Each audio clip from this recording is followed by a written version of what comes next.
Hola estimados aficionados al cine fantástico. En esta ocasión voy a hablar de la película Highlander de 1986, que en España recibió el título de Los Inmortales. Highlander Es un término que se utiliza para llamar a aquel que proviene de Escocia y tiene terrenos allí. Es un término lejano en el tiempo. Highlander Los Inmortales de 1986 es uno de los mejores largometrajes del género fantástico, de aventuras, que se haya hecho jamás, con todos sus posibles defectos. Intentaré explicarlo en esta reseña. El director es Russell Mulcahy. Russell Mulcahy es un tipo que dirigió algunos de los mejores videoclips de los años 80.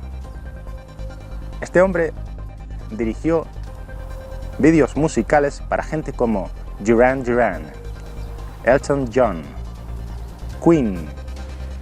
¿Necesito decir más? El primer vídeo que emitió la cadena MTV fue dirigido por Russell Mulcahy. Video killed the radio star. Video killed the radio star. Algunos nos preguntábamos por aquella época qué ocurriría si este hombre dirigiera un largometraje, si este hombre capaz de hacer las cosas que hacía con los vídeos musicales dirigiera un largometraje. Su técnica consiste en cortes rápidos, la cámara se suele mover por unos raíles o en una grúa. La cámara es libre y esto lo podemos comprobar nada más comenzar la película. Cuando nos encontramos en un espectáculo de lucha libre americano y la cámara desde lo alto se mueve con una libertad asombrosa. Este genio del videoclip había dirigido, por ejemplo, Arena de Duran Duran, una especie de aventura fantástica en la que los miembros del grupo tocaban en directo y veíamos la respuesta del público, las interacciones del público. Y aquí en la película encontramos lo mismo, unos tipos luchando en el ring y las reacciones del público. Una niña o un niño, una señora adulta que se alegra de ver las tonterías que hacen los luchadores, ese teatrillo que se montan, todo muy dinámico. Un jovencito, Gregory Whiten, escribió un guión que luego vendió a Hollywood por bastantes miles de dólares, que sufrió cambios en esta adaptación cinematográfica de su guión. Y este hombre tuvo esa idea al contemplar una armadura de la Edad Media e imaginarse cómo sería la vida de una persona que viviera eternamente y que hubiera estado con nosotros desde hace siglos. Aquí hay una química excelente entre los actores Christopher Lambert y Sean Connery. Se llevaban bien durante el rodaje. Sean Connery trabajó durante solo una semana, tenía otros compromisos cinematográficos. Este era un papel secundario. Incluso llegó a hacer la grabación de la voz en off que escuchamos al principio desde el cuarto de baño de su casa del sur de España. Se la envió a los productores, aquella grabación con una especie de eco. La podemos escuchar en esta película, nada más comenzar. Luego aquí nos encontramos a un villano de los que se quedan en la memoria, Clancy Brown.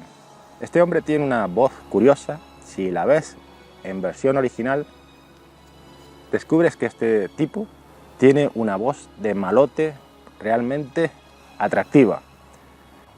Él ha puesto la voz, por ejemplo, luego, en nuestros días, a personaje de Thor Ragnarok, a uno de los monstruos que vemos en esta película de Thor, le pone la voz este hombre, Clancy Brown. Y es un villano curioso, además tiene el atractivo de que lleva la banda sonora de Queen. Él lleva una cinta en su coche que podemos escuchar cuando hace algo terrible, pero que no llegamos a odiar. Es un malo que hace cosas horribles, pero al que tomamos algo de cariño por su forma de comportarse y porque le acompaña la banda sonora de Queen. Luego nos encontramos con la actriz Roseanne Hart, que es una mujer atractiva. Es el alivio para el héroe. El héroe necesita amor en su vida, en las películas, y ella es esa parte. El alivio cómico, por ejemplo, lo puede poner Sean Connery en algún momento, y otras ocurrencias del guión, por ejemplo, cuando se recuerda el pasado de este inmortal. En un duelo en Francia, por ejemplo, hay una escena muy divertida en la que él es incapaz de morir en ese duelo, y no les cuento más. Pero si han visto la película, esta escena no falla. Es curioso que los Estados Unidos de América le quitaron el final de la secuencia. Una parte desconcertante, el final, que no les voy a contar para no destriparla. En esa secuencia del duelo en Francia, el final se quitó en los Estados Unidos porque consideraron que ese humor europeo no sería entendido por los americanos. Qué curioso. La verdad que es una escena extraña en su final, pero no deja de ser graciosa la forma en que ese pelotero, ese arrastrado que porta las armas del duelista, termina sus días. Bob Anderson. ¿Quién es Bob Anderson? Pues este hombre era un esgrimista, era un hombre que sabía manejar la espada y que participó en el rodaje de películas como Los Tres Mosqueteros, esta de Los Inmortales, El Imperio Contraataca de Star Wars, El Señor de los Anillos. Hubo una época en la que en cualquier película que apareciera una persona blandiendo una espada, tenía como entrenador a Bob Anderson. Este rodaje fue rápido.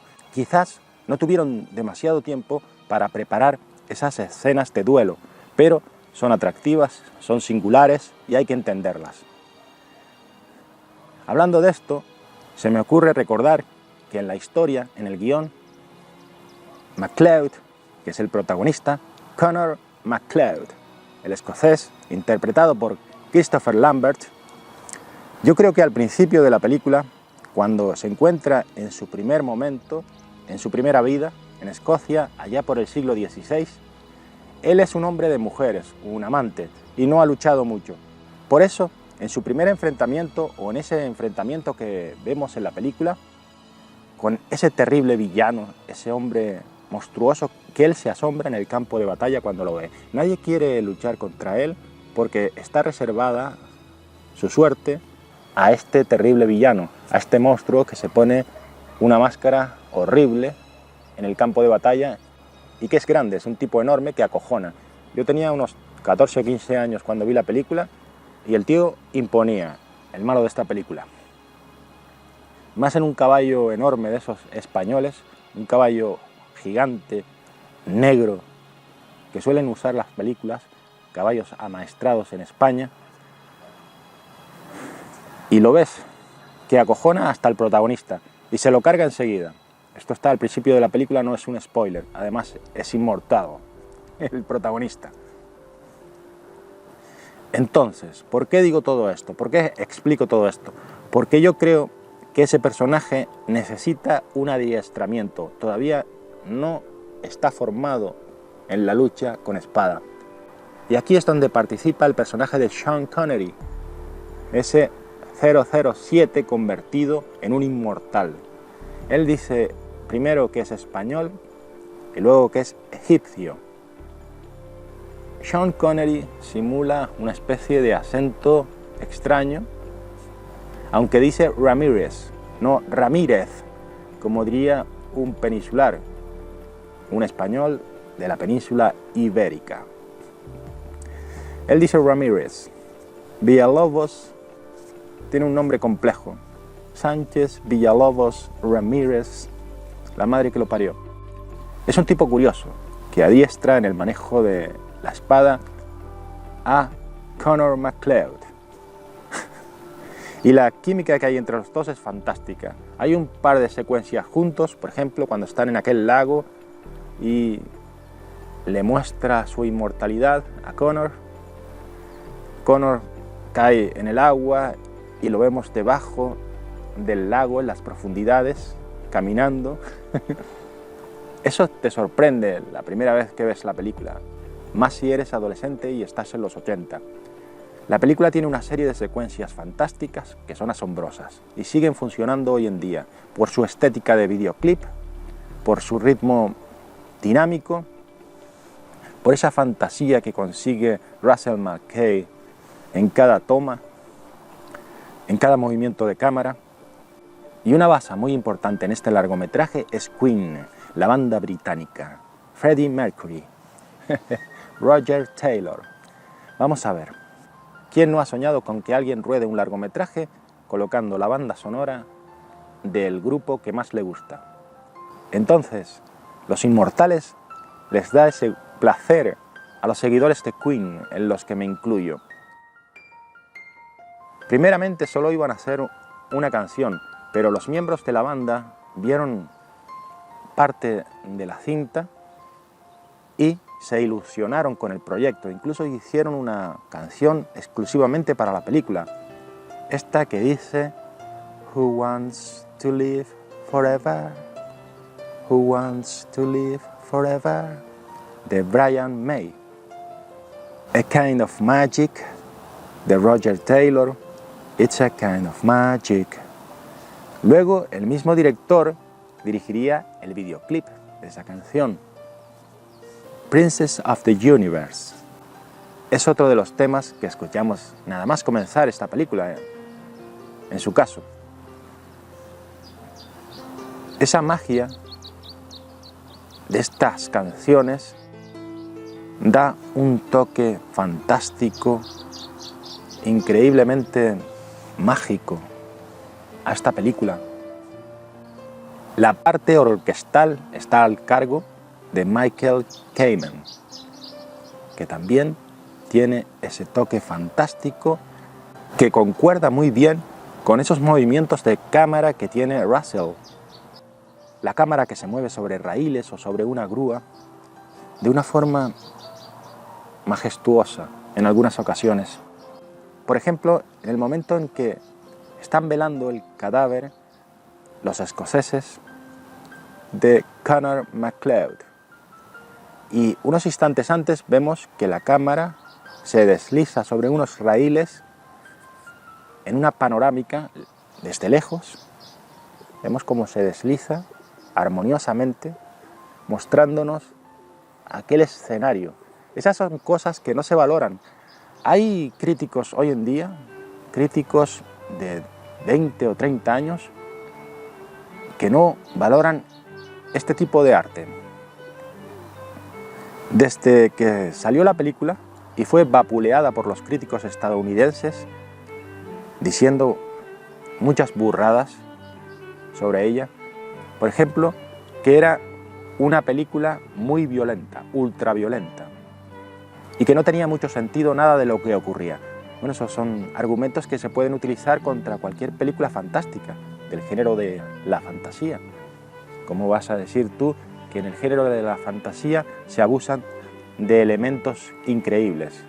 Si esa es la característica que tiene este género cinematográfico o literario, el género fantástico. Luego, la crítica abusa mucho de decir este argumento que voy a explicar a continuación. Es demasiado comercial. Por ejemplo, en música, cuando hay una canción que se vende mucho, el crítico, desde tiempos inmemoriales, suele decir es demasiado comercial. Y yo digo que ese argumento no vale porque lo que es comercial en los 80 deja de serlo en el año 2000. Entonces tú no puedes decir que algo es malo porque es demasiado comercial. Una canción que en los 80 fue demasiado comercial y la crítica la vapuleó argumentando eso, hoy en día no es demasiado comercial, ese estilo ya no se lleva, por lo tanto, ese argumento no vale. Tú tienes que valorar el arte por lo que es, lo que representa, lo que te hace sentir, pero no por si es demasiado comercial o no, no por si se vende mucho o no.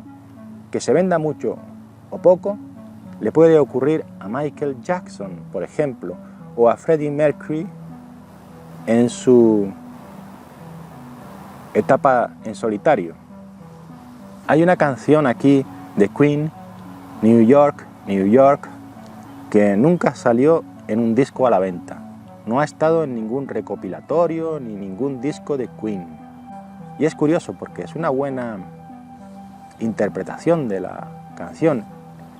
Es una buena versión de la canción, con un toque de rock al estilo Queen, contundente.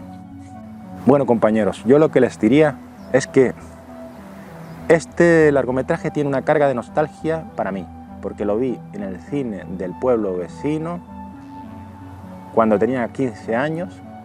Podría yo tener entonces un año más, porque a los pueblos llegaban las películas un año o dos después de ser estrenadas en las grandes salas, cuando eran más baratas. Entonces, si la película es del 86, aquí pudo haber llegado en el 87, tendría yo 15 años. Y me sorprendió. Es una de esas películas en las que yo salí del cine con chispitas en el cuerpo. Algo parecido a Regreso al futuro o Volver al futuro, según la traducción, Back to the Future. Que en aquella ocasión yo salí asombrado del cine, sorprendidísimo con la película Regreso al futuro.